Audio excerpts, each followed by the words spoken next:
Okay, on the podcast, it's Men's Health Week, and specifically tonight, we're looking at heart health and also a man who completely changed his life. Completely. Let's go. Are we paying these people to front up, or are we paying them to fly to Wellington to eat their lunch? Should you really lose your career for refusing to take part in a 90-minute lesson about Māori culture? This government doesn't actually have any idea how to get economic growth. Show us what you made of, Prime Minister.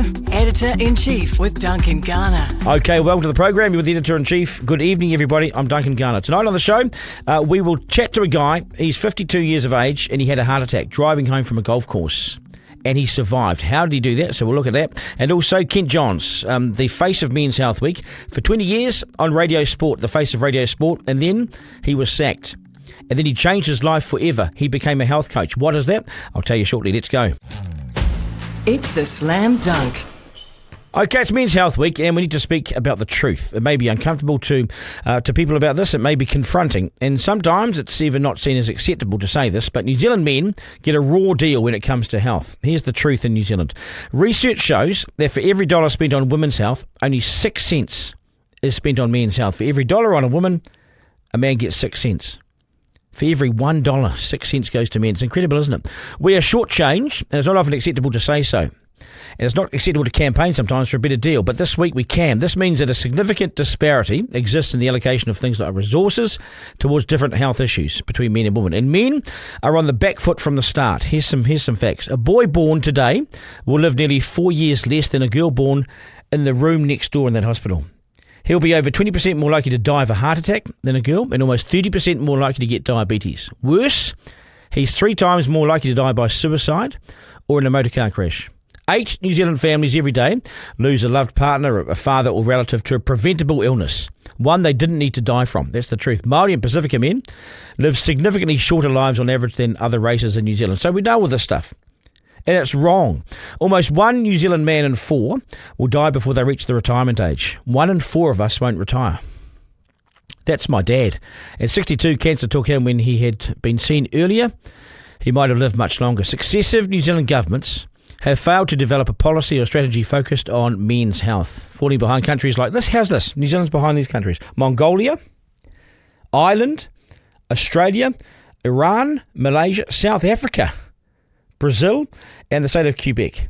Women outlive men by 4 years, and for men aged between the ages of, say, 50 and 75, the death rate is 30% higher than for women.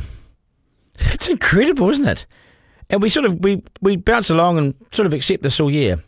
Every year, until this week when we talk about it. The life expectancy for Māori and Pacific men is between 7 and 5 years less than other men. So people in those families lose their dad, lose their uncles much, much earlier. Additionally, men are more likely to live with an illness or injury, and as a result, they will die prematurely. These health inequalities were highlighted during the COVID-19 pandemic as well, with men contracting COVID at higher rates, experiencing more severe symptoms and being more likely to die in New Zealand. There's also a stark disparity between male and female deaths by suicide, and this is pretty confronting too.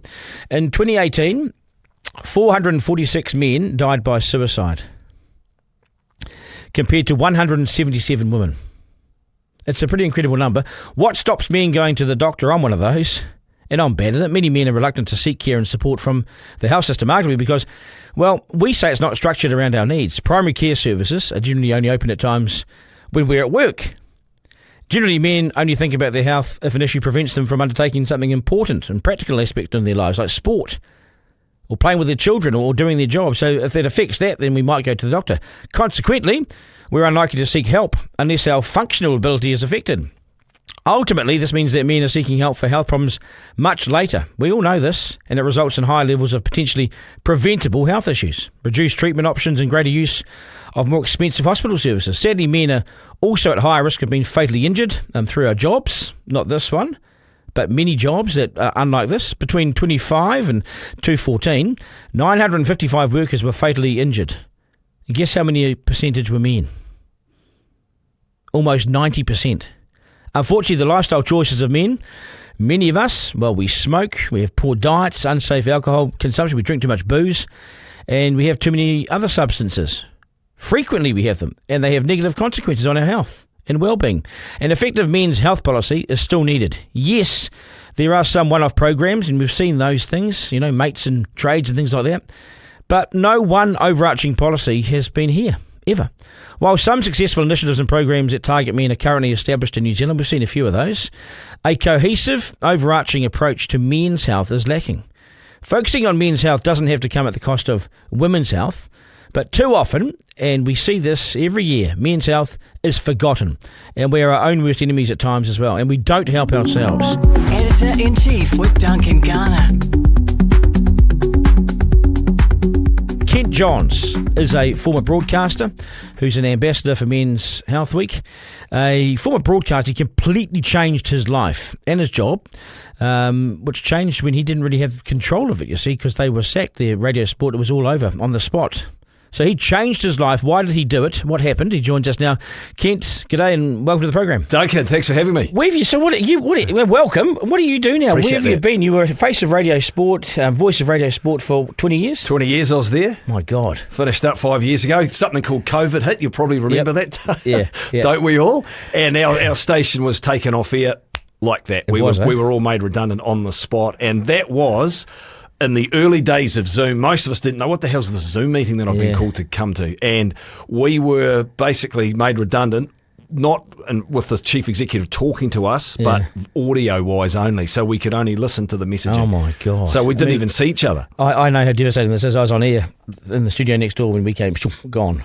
On air. So I remember that too. It's devastating, eh? It's brutal, eh? Yeah. So what went through your mind at the time? What did you do? Well, look, I'd made a decision, how long ago? Maybe a year and a half earlier, that I was looking to transition from doing sports broadcasting at the end of 2020, not the start of it. So, of course, I was a casualty like everybody else, but I'd made a decision that I wanted to get into coaching and to help people live healthier, longer lives. So you'd already decided that? I'd made the decision. I'd made a little transition just quietly. I didn't tell many people about it. I was studying on the side. I have since become, graduated as a health coach now, and I'm pretty qualified to help people do their thing. I've been doing that now for about 5 years. Wow. So what COVID did was kick me in the arse in terms of me losing my job, but it was a blessing in disguise in the long run because it actually got me moving quicker to set up a business and get going. You see, but in hindsight shows you, it doesn't. It shows you that oh my God, this was just perfect for me. It was meant to be. But at the time, you wouldn't have thought so. You would have thought, oh, hang on, I'm not quite ready for this, right? No, hell no. And you've been through redundancy. You wouldn't wish it on your worst enemy. It's awful. It takes away your dignity.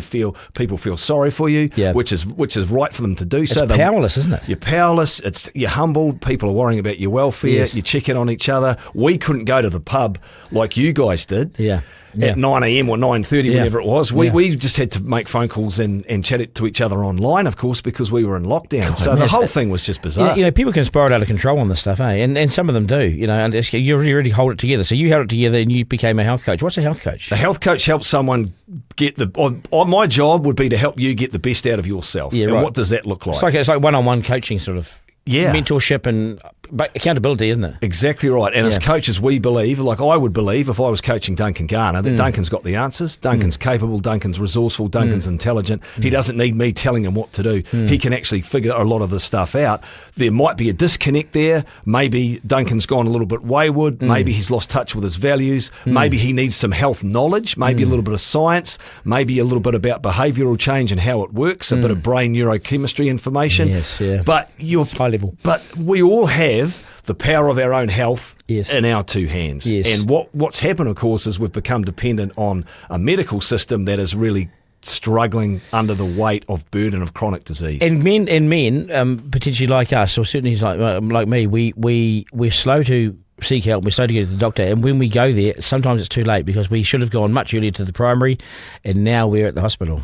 There are 5 key markers of metabolic syndrome. And metabolic syndrome leads to obesity, diabetes, some cancers, cardiovascular disease, heart attacks, strokes, dementia, and it's also linked with depression because depression is inflammation of the brain. So there are 5 markers. That's when you can lose your job and that sort of thing, spiral, right? 3 of them come out in a blood test. One is your blood pressure and the other is how much fat you carry around your middle. Your nurse can help you with that, let alone your doctor. So my encouragement to guys this week, Men's Health Week, is to go and get a warrant of fitness once a year. You think about our cars, Duncan, they're clapped out pieces of rubbish a lot of the time. They are. But by law, we have to go and get a waff for them once per year in New but Zealand. not ourselves. But guys don't take themselves to the doctor because they're too scared of what the doctor might say. Oh, nah, I'm all right, I'm fine.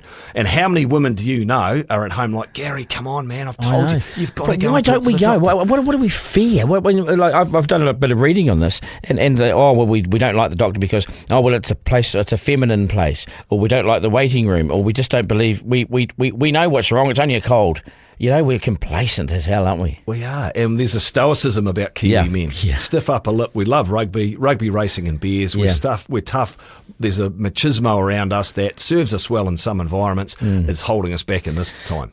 My dad always went to the doctor. He was a rugby racing beer guy. Always went to the doctor, and he had a sore back, and he sort of, what am I doing? Can you rub it, or what's wrong? And they said, we'll send you to the physio. They sent to physio. Nothing happened. So he took all the medical care, right? He was one of those guys. But they were too slow. They didn't find something, and then he went to an MRI, and he was riddled with cancer and died 9 months later. So he did. It's sort of unlucky because he sought medical help. So sometimes you are going to slip through that gap, and it's going to happen, isn't it? 62. Yeah, that's sad to hear that. 15 years ago, almost the day. It's pretty brutal. That would have knocked you around. It's changed. It changed me forever. He's my best mate, and so that's 15 years ago last week, and I still, That's why I take this Men's Health Week, the week seriously. I want to talk to as many people as possible. I stopped drinking since when he died. Oh, that's fantastic to hear. I lost my mum about 6 or 8 weeks ago. She died, and she'd had Alzheimer's for the last 4 or 5 years. And it was awful to see someone so capable, so lovely, the light start to just disappear. And it's reaffirmed to me that if we don't look after ourselves and really pay attention to warning signs, then the chances are we will get sick as well. So how do you start to get better as a man? How do you start to, is it as simple as watching what you eat and going for a walk? Yeah, well, I come back to the core 4. It rhymes. Like the tight, you're a rugby guy, tight 5, everyone knows about the tight 5. It's good to have tight 5 friends who are your mates that you can lean on in a time of crisis. Core 4, eat, move, sleep, laugh. Yeah. We're eating too much food, and we're eating too much of the wrong food. Yeah, you talk about the same processed food. Sugar and processed food, too much of it in New Zealand. That's not our fault. That's what is available at the supermarkets. That's come from America, and we've got a lot of bad stitching to unpick from the last 40 or 50 years. God, it's pushed on us, isn't it? Of nutritional advice. You and I will remember the food pyramid from the early 80s. It was a disaster then. It's become even worse now. So it's lean meats, fish, chicken, salad. Whole food. Foods with fibre, foods that are high in good fat, meat, vegetables, dairy, that sort of stuff. Yeah. And then you have a little bit of the treat junk stuff, but not a hell of a lot. Some people shouldn't have any of that stuff. Probably at me, all. I shouldn't have that. So stay out of the middle of the supermarket. Exactly. Stick to the outside of the supermarket. We know this stuff. We know the stuff. People, though, genuinely don't know how bad sugar can be and how destructive ultra-processed food is. They don't know that stuff. We're a similar age, and so we grew up in that sort of late 70s, 80s, 90s, and it was their fat was bad. Remember fat? No, fat was bad. You cut out fat, so we're eating sugar, but the fat was bad. It's the other way, isn't it? It's the other way around. Yeah. There was a big battle in the 70s between John Duncan from the UK and Ansel Keys in America. Yep. And Ansel Keys, I think, had treated Eisenhower for a heart attack, and he said cholesterol is high is bad, saturated fat is bad. Yudkin said, no, you're wrong. Sugar is the demon. We've got to go after sugar. Ansel Keys won out because politically he had the clout. That's right. Yudkin was reduced to a footnote in history, and he was correct all along. And it's sugar. Sugar. So when we eat a lot of sugar, Duncan... And it's cheap. Well, what happens when we eat a lot of processed food and sugar? Our insulin levels go way up. The hormone insulin, constantly high. That's the fat-storing hormone. All of the energy we've just eaten is now being stored. Guess what? We can't access it. So literally we don't have the energy to move. So now we're not exercising. And we get bigger and bigger. We get bigger and bigger and bigger, particularly around our middle. Yep. Now we're not exercising enough, so we're not moving. That's point number 2. If you eat well and you move, you'll have better sleep. Point number 3, we've got a chronic sleep deprivation problem. You talk to any sleep expert, they'll tell you the same thing. It's at least 50%. And we've become disconnected. 50%? Yeah, half of New Zealand adults are not getting enough sleep. How much do we need? Probably between 7 and 9. So a lot of us are going to bed. I'm on the low side. And a lot of us are experiencing insomnia. Either sleep onset insomnia, where we can't get to sleep because we're wired. Biggest trouble for that, cell phones in bed. Scroll. The biggest trouble in life, cell phones in life. Yeah. It's changing our kids, which is changing them from teenagers into their adult life. Have you read The Anxious Generation by Jonathan Haidt? I know about it, but I haven't read it. Great book. That would be my must-read book from last year. And why? Because it was so well researched, but and written for the lay person like me. But also he provided hope, he provided optimism, and he provided solutions. He provided solutions, and we are like the cell phone ban in New Zealand. That's one of the best policies. 10 years too late. Probably. Yeah. But better to be too late. The fourth component... I came across a kid the other day who did 22 hours in one day on his phone. Wow. One of the guys in our rugby team, under 15 rugby team, 22 hours. Average 16 hours a day on that week. I don't get gobsmacked. Breathtaking. Isn't it though? And so our boys and the team have got him down to 9 hours a day. They've worked with him. That's 9 encouraging. hours a day still. It's encouraging, but 9 hours a day. Even 9 hours is way too much. Way too much, let alone 22. But what's happening, of course, we're becoming disconnected. So guys of our generation, Duncan, and you went to an all-boys, you went to Westlake, same as myself, right? We had our mates, we'd banter, we'd talk to each other. Now we go weeks, if not months, without seeing or talking to our best friends. This has become just the way that it is. Guys our age, we're sandwiched. We've got parents who have been sick. We've got kids who are dependent. We've got mortgages. There's job pressures. There's the cost of living. We haven't looked after ourselves as well from playing sport and eating junk food and drinking alcohol. Yep. We've got sore bodies. We've got sore brains. We feel a bit depressed. We have low mood. We're overwhelmed. And so a lot of the time... me. Hey, this used to be me. Not coping. So... there has to be some changes. And how committed do you have to be to make that change? Like, how much of your life has to change? Like, when you went like that, how big is your U-turn? I think it just came along the way. I just decided to veer off to the left instead of going to the right, and I just followed the path. But it's infectious too, though, change, isn't it? It is, but I think people don't make a start, Duncan, because they're paralysed by fear and they're worried that the project is too big. So what I would say to people is there's two components to this. Know what your why is. Why is it you want to live to 80? Is it because you want to be an active grandparent? Is it because you want to avoid getting sick with cancer? So what's really important about getting healthy? I fear cancer, obviously. Yeah, so that could be your why. Yeah. And then the second part is making a start. What does starting look like? Is it going for a walk for 20 minutes each day? Is it drinking water instead of soft drink? Is it making sure that I get to bed earlier and I leave the cell phone in the kitchen? Because what happens is the body is hugely biodynamic. It changes for the better real fast. Real quick, so then you start to see results within a week or two that feeds back into motivation. I went on that Treasure Island program last year. How'd it go? I went to 20 days, almost got to right to the end there. No cell phone. We moved a hell of a lot every day, but we all slept well because we were knackered. And the food was lean as, like I caught a few fish, we had a bit of rice and beans. That was it. 20 days. I came back from there. I felt great, looked great. And the change only took 20 days. It's like your body gets this, but it's forced upon you there, of course. No cell phones, great relationships formed, just amazing. Like a massive cleansing exercise. Detoxes work. I can speak. I can speak for digital detoxes. I can speak to going without alcohol for months. I can speak to going without sugar for a while. Yeah. They absolutely work. There has to be an intervention at some point. Yeah, get the shock to the and body. Abstinence is a great tool. Yeah. For sure. God, you say this to guys, they'll give us your man card. It's not about that. You got to support your mates on this, you know? Yeah, and look, vulnerability builds trust. You've got a circle of mates, I'm sure, from your rugby days and from your school days. I bet you that if one guy says, "Hey, fellas, I need to have a chat," it gives permission for everybody else to have the same conversation. Yeah. We just have to be brave enough to be the first guy to say, "Fellas, I need to have a talk." It's a different world. It's a different world we live in. Back in that day, you could not say that. In the late 80s, at Westlake Boys, you put your hand up for a chat. Oh, Westlake Boys. You'd be mocked. Brutal. I can't believe I got through 5 years of that. And I was a football player, Duncan. I didn't play rugby. Yeah. So I always felt like an outcast. But you know who... That's outrageous, Who isn't we should put up way up for making a massive contribution in this space is John Kerwin. Yeah, oh yeah, huge. Yep. Like a big, rugged... He was a great All Black. And Mike King. Yeah. That JK, I've had him in here a few times too. He's a hero. He is a hero. I grew up admiring two rugby players, JK and Michael Jones. And they are such good men. If you look at what they're doing, look at what Michael does now. It's just Foxy Richard Handley, all of those guys. They were my heroes too. Yeah. Richard Lowe. sharpening his studs. Yeah. But you think about Kerwin. Yeah. We've forgotten what a magnificent athlete and rugby player he was, because which is good in a sense, because our focus is on being John the Man and the impact and influence that he's had. He's basically said to the whole of New Zealand, all of those guys in the south, and I know quite a few guys that live down there these days because I've been to them, been around them. Is it's okay, fellas, to shed a tear, to talk, to get things off your chest. Don't bottle it up. Our suicide rate in New Zealand is horrendous. Well, men make up 3/4 of it. Men are worse in that particular statistic. So let's say if it's 600, then 400 are men.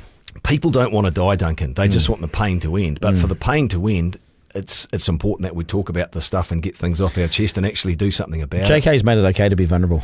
Totally. Hey. He has, and that's why he's a hero. So when you wake up every day now, what does your day look like? Well, you used to be rushing to work, you were mad on radio, you're mad on sport, and your days were totally consumed. What's it like now? I work 3 days a week at the Autonomy Health Clinic in Remuera. So for this morning, I was up out the door at 5 to 7. Yep. Means I didn't get to see my kids this morning, which stings a little bit. Yep. But I had a very busy morning. Thankfully, that's not always the case.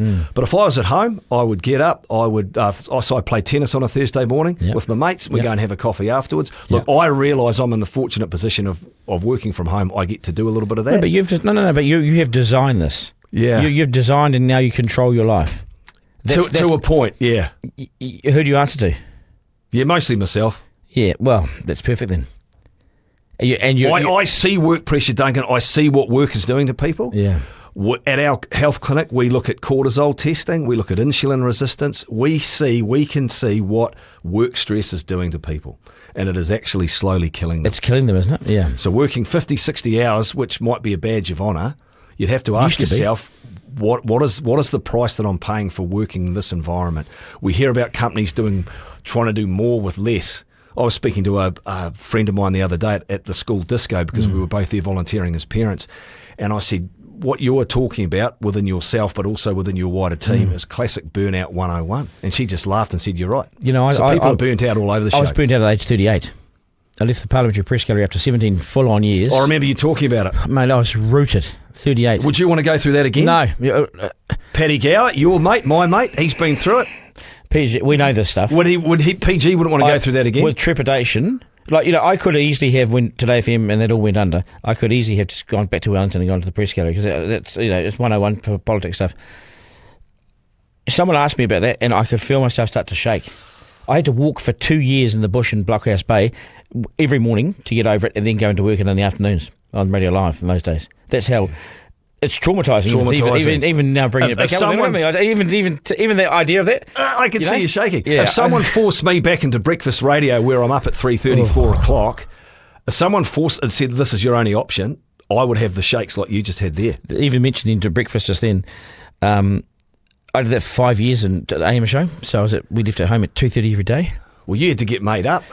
At least I was on not radio. That much, mate. Yeah, but so it's even and it's just bloody traumatising thinking about it. And I'm only 51, so I now run my own business. This is it. This is my own business. How's it going for you? Yeah, good. I'm in control. I largely am in control of my life. Yeah, largely.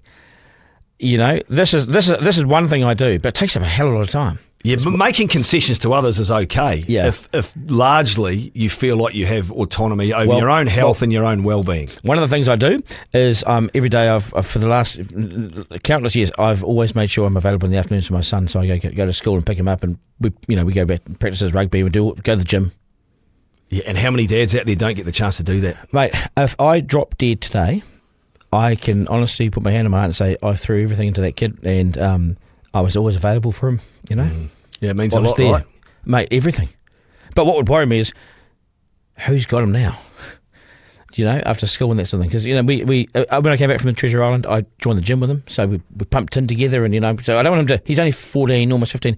You don't want him to get too heavy on the tin, He's trying to beat the old man.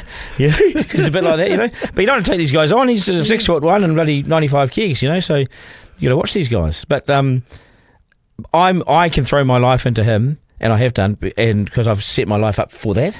I could work all night if I wanted to, but I don't. You make the time for the stuff that you want to be doing. Well, how many funerals have you been to where the guy stood up and said, I wish I'd worked another day. I wish he'd worked another day. Wayne Shelford, the great man. Yeah, He went around a lot of the hospital beds in New Zealand, deathbed confessions with a nurse, and they corralled a whole lot of information. That was the number one regret from men who were dying, was I wish I'd spent more time with my kids. I wish I'd worked less. At my dad's funeral, there was not one person that came from his previous workplace and said, God, we miss him at work. We'd love him back. He worked so hard. He did. Every second week he was in Australia. That was the nature of the finance business, back and forward. Just brutal, ruthless.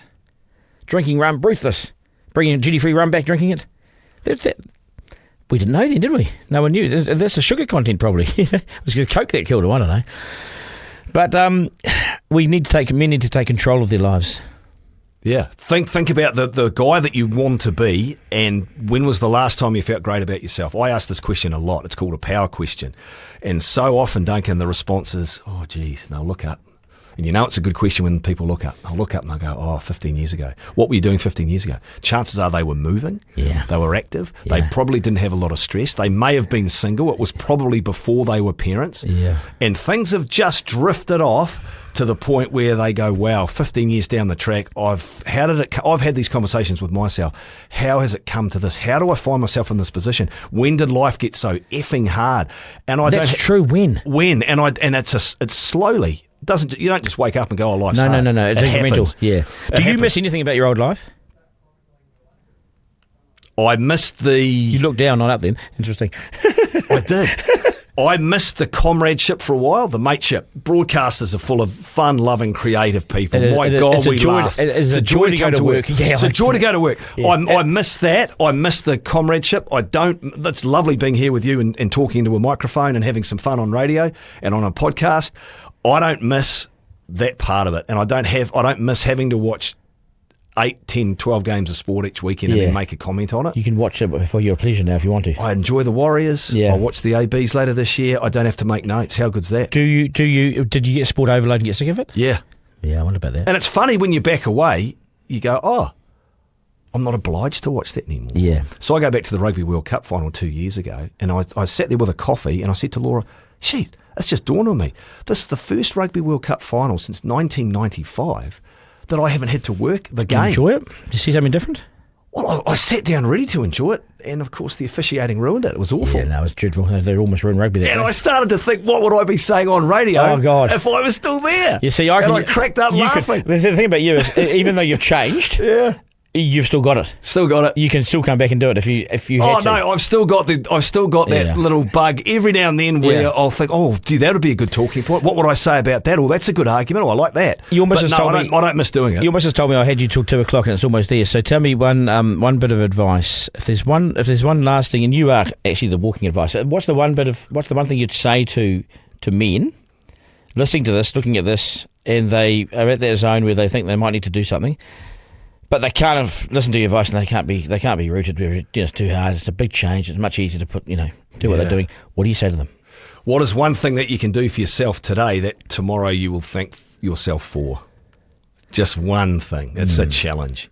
What is one thing that might be uncomfortable today, might just push you out of your comfort zone? Nothing grows in the comfort zone. Right? What's one thing that I can do for myself today that I will be thankful for tomorrow? This guy told me once, just look in the mirror and keep looking. And can you honestly be true to yourself? Look in the mirror, and the only judge, the only person who's going to question you at the end of the day is that person looking back at you. That's all that counts. Yeah. What do you say to yourself? What do you see? Yeah. Often guys will confuse, have I done enough with, am I enough? And most of us have done enough. Most of us have done enough in our lives. But are we good enough for ourselves? And that can be quite confronting. And again, most of us are. Most of us should feel good enough about ourselves, but we don't because we have a negativity bias. Yeah, we see the fault in ourselves rather than all of the great things in ourselves. And we think of strengths and weaknesses instead of attributes. So I pride myself on my sense of humour, but man, it can get me into trouble. So other people might go, geez, John's has got an awful sense of humour and see it as a weakness, when actually it's an attribute. Yeah, it totally is. But we've also been told in the last number of years that to be careful of that attribute because it may rub people up the wrong way. Whereas 30 years ago, it didn't matter. It was hilarious. But we need to be careful now, don't we? We do. Men need to check themselves less and be themselves. check themselves less. The great word authenticity. It's a word I'd never really thought of until 4 or 5 years ago. Yeah, me too.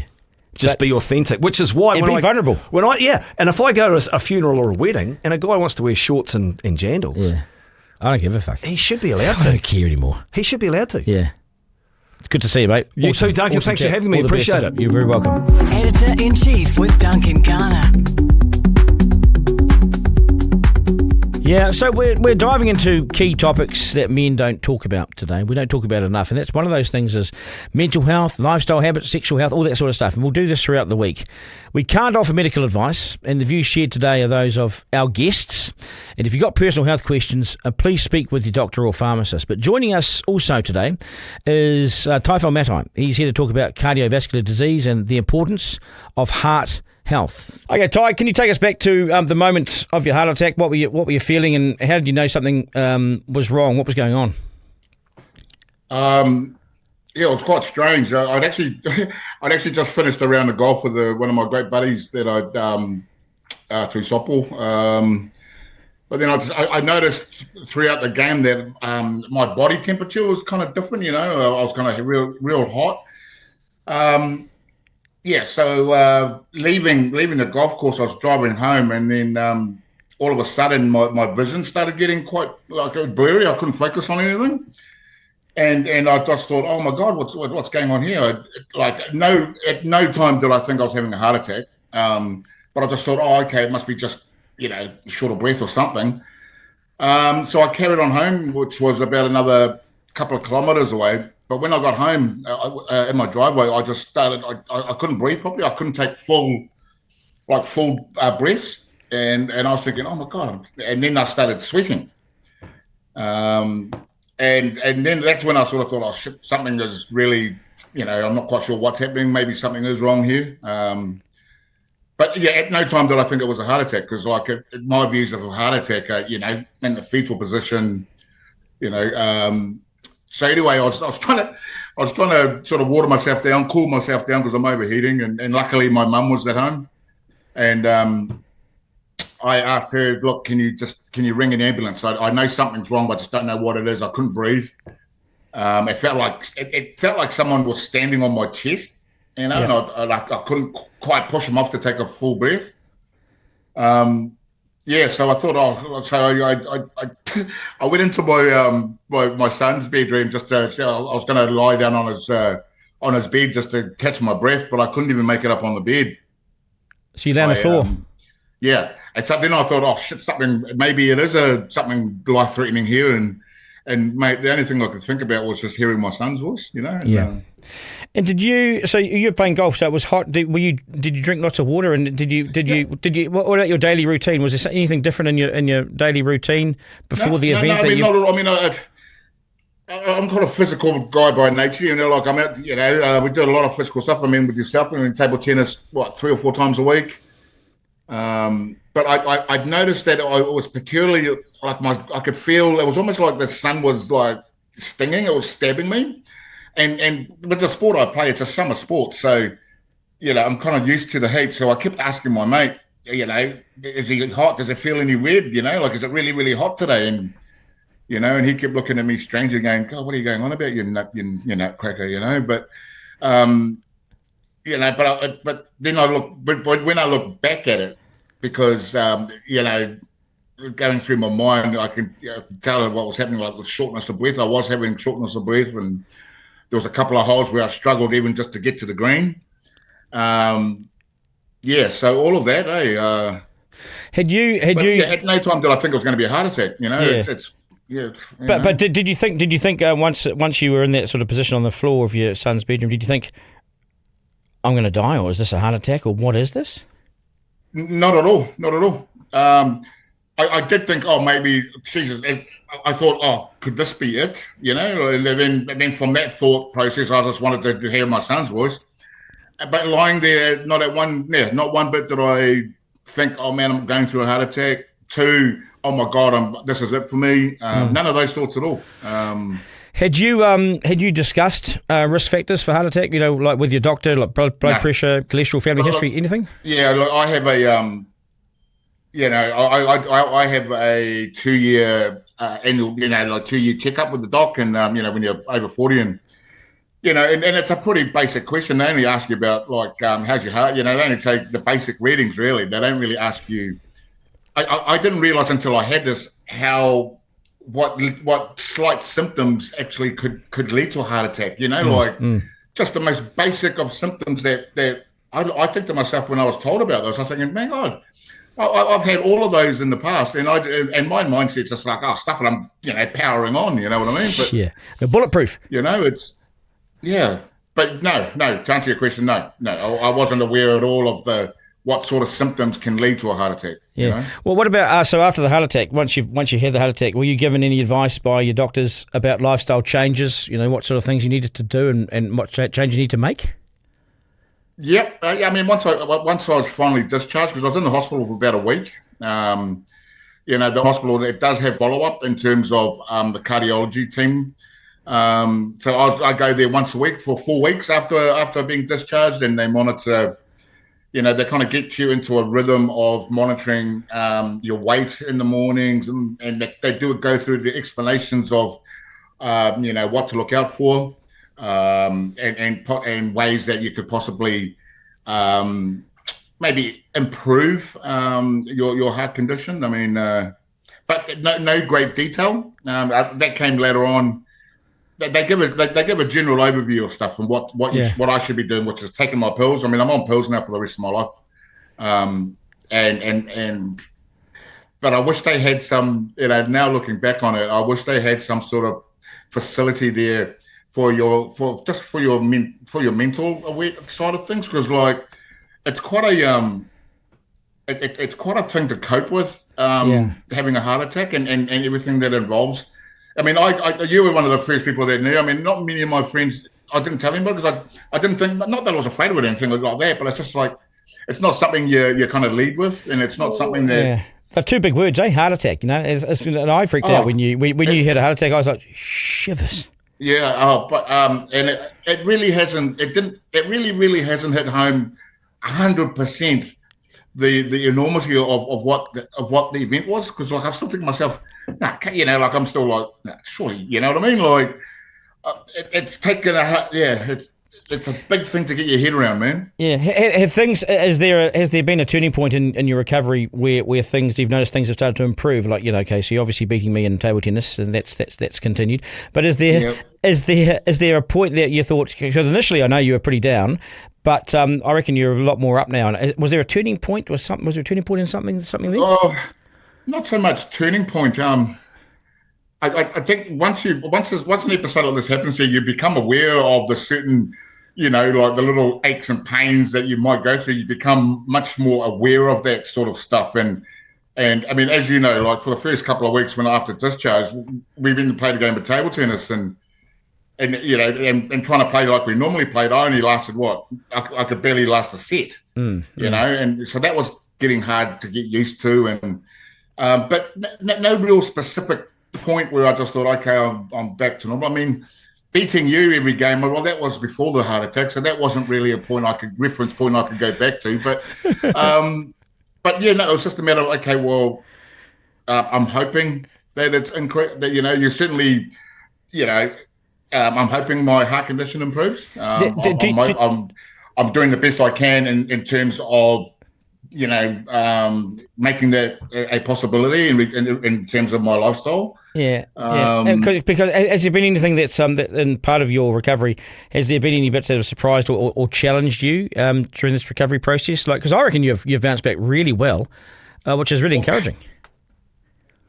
I guess what challenging is it's just the understanding around the whole and how it affects so many people. I try and log on to the Heart Foundation website as much as I can. I think that's a brilliant. But in terms of, it's one of those things of, unless it's in your face or it's happening to you, you're not involved in it. And I wish more people are involved in it and knew about this heart, the Heart Foundation and stuff, because honestly, it's been a rude awakening, if you say for me, the emotional side of it, like the fact that it's clipped your wings a bit, and you are not bulletproof, and maybe you can only expect to do so much. You can't do all these things that you once thought you could do. Has that affected you emotionally? Oh, totally. I mean, that was one of the biggest things to get, to work my mind around. Is knowing that. Yeah, it's different if you lose an arm, right? If you lose your arm, okay, you can't do certain things. For a fact you can't do certain things. But with this, it's a matter of, okay, how far do I push it? And there's maybe a slight chance that it could happen, if you know what I mean. Mm-hmm. So it's like, and so it's really hard to gauge, what you can. I guess the bonus is your friends and your family's reactions to what you've gone through, and through their eyes you fully understand what this episode means because of how they treat you and what sort of feedback they give you. And it's like, because you yourself think, oh my God, it was a heart attack. I was like, God, it wasn't that bad, like it wasn't that bad sort of thing. If you know what I mean? Like that's why I don't know whether when it wasn't that bad in terms of I thought I'd probably hurt more. No, but I thought it was bad when I turned up in A&E on that Friday night to see you. It gave me a shock of my life, and it did. And I know that emotionally and your mental health afterwards, it takes a real bang, doesn't it? Yeah, and the other thing too is I now fully understand. Being over 50 now, kind of overnight what that means. The things that I thought I could do and physically and then, it does take, the age thing is like I paid no real relevance to it in terms of my physical capabilities and mate, it knocks you, mate. I mean, it's, from a guy who prides himself in being able to get out in physical stuff and challenge the boundaries of what I can do physically. It's, it's a blow to the ego. And I know because you've represented your country, and that gets restored, and that ego gets restored every time I play you and table tennis. So thank God for that. Thank you, Duncan. I see that. But I wish more people are in my age bracket, more men and leading up to my age bracket are aware of this thing, bro. Because it's I hear the most freakiest stories now from people, I know they're out there. If someone wants to support, someone, say you want loved ones or friends to support you, how's the best way to support people that have, had heart attacks and things like that? What from your experience and from what you've seen, what do you want from people? I don't think it's. I guess it's just. For me, well, you know me, mate. I don't want for anything like that. It's more so just, don't treat me like any differently. Like I'm, you know what I mean? Like don't treat me like as if it's only a heart attack. Is that what you mean? I'm not quite sure. Just from your experience, what is it that what are some helpful ways that people can show up and help? I suppose with their understanding. Oh, okay. To be honest, mate, it's just turning up and being there, mate. Just turning up and just asking, hey, how you going? How you coping? Yeah. Because that's a biggie, having someone there to talk to you. And it's weird because, like, it's funny, mate. Almost everybody I knew has somehow been touched by either something to do with a heart attack. And it's great seeing different perspectives from people. And finally, the lifestyle changes. You made lifestyle changes, obviously. Oh, definitely. I mean, I cook more now. I'm trying to move at the moment. Too much processed foods out there, and the thing that really is a stickler, mate, is the stuff that's really good for you. Like I go to buy fruit, and I want to buy fruit, and I want to buy a wide variety of fruit. But mate, it's so expensive, mate. It's like, oh my God, it's just like I can't buy that watermelon or pineapple because it just. And it's a sad thing when you've got to weigh up the bloody cost of a fruit versus your bloody welfare. You know what I mean? Well, you've bounced back well, eh? You've bounced back well, I reckon. Because I think you're in a much stronger position now than you were, even in that month after the heart attack. Yeah, and thank you for that too, mate. I don't know whether I've said this to you personally, mate. But thank you for your support through that, mate. It meant a lot, mate. So that was awesome. Thank you. Yeah, well, it's the last time. Jokes. Yeah. What's that, mate? It's the last time, mate, because you're not going to have another one. Okay, I'll let you win the next game, mate. Okay. Hey, cheers. Hey, Tai. Nice to chat, mate. All the best. We'll be in touch. You. Okay. Yeah, all the best, mate. Editor-in-Chief with Duncan Garner. Okay, Isaac, how are you, mate? All good? It's pretty brutal, some of the stuff from Tai, isn't it? He's lucky to be here, mate, isn't he? Oh yeah. It's a pretty amazing story, and one that is definitely quite common. My dad had a small heart attack 2 years ago now, maybe 3, which was How really old tough. was he? But yeah, it's a really scary experience, and something that more people are going through it every day here in New Zealand. So yeah, it's great to talk about it. I'm glad Tai made it, that's for sure. And Kent was a fascinating discussion as well. Lead us to the editor. We got one in here. Yes, we do indeed. This one coming through from Neil in Dunedin. Good on you, Neil. Cheers for the email. It says, Duncan, was very interested in the greed and profiteering you outlined a few weeks ago from the banks. I was at a small local business in Dunedin this morning, and my wife and I asked about the 4% surcharge added to a credit card transaction. The really nice, hardworking and caring shop owner said that the bank charged them as well if they didn't pass it on to customers at the end of the month. They would have a more significant fee to pay to the bank. He said if banks didn't charge him and his business for transactions like that, he and his wife would be able to employ a part-time person. That's about as accurate as I can remember what he said about the fees. I hope I have it right. Gee, isn't it a disgrace, Duncan? Billions of dollars profits for the bank, and they crush small businesses with charges that effectively stop them employing helpers. This country has got so many things wrong, but thankfully great fellas like you are working hard to expose inequities that exist. Keep up the great work, Duncan. Kindest regards, Neil and Dunedin. Yeah. Thank you, Neil. Really kind of you to spot what we're doing. I've always said that the banks will largely succeed or fail your country, and the fact is they're strong banks, so we need strong banks, otherwise our economy collapses. So that's a good thing to have. But boy, we need more competition, and we need Kiwibank to recapitalise and provide real competition, because these Aussie banks, they will take away up to $10 billion in their suitcase of cash every year back across to Sydney. So we don't see the benefit of it. And they can put in charges like this that, imagine how many more people could be employed in New Zealand if they even cut that in half, that rate. How big and how greedy do you have to be, It pisses me off. Go with Kiwibank, go with the New Zealand Bank if you can, folks, because we need the numbers. With bigger numbers, you get bigger banks and more bargaining power, I reckon. Thanks for that, Neil. I appreciate it. Keep the emails coming in. Really appreciate it. Editor-in-Chief with Duncan Garner. Okay, Isaac, that's us, mate. Thanks for your feedback and support. Get in touch through our social media at Duncan Garner Podcast on TikTok, Instagram. Flick us an email, duncan@rover.nz. Isaac, thank you, boss. Nice. We'll do it again tomorrow, of course. Remember, life's no dress rehearsal. No curtain raiser. This is it. We live in one of the best places on earth. So get out, enjoy it, and have a great rest of the day, folks. Take care, New Zealand. Ta-da. Editor-in-Chief with Duncan Garner.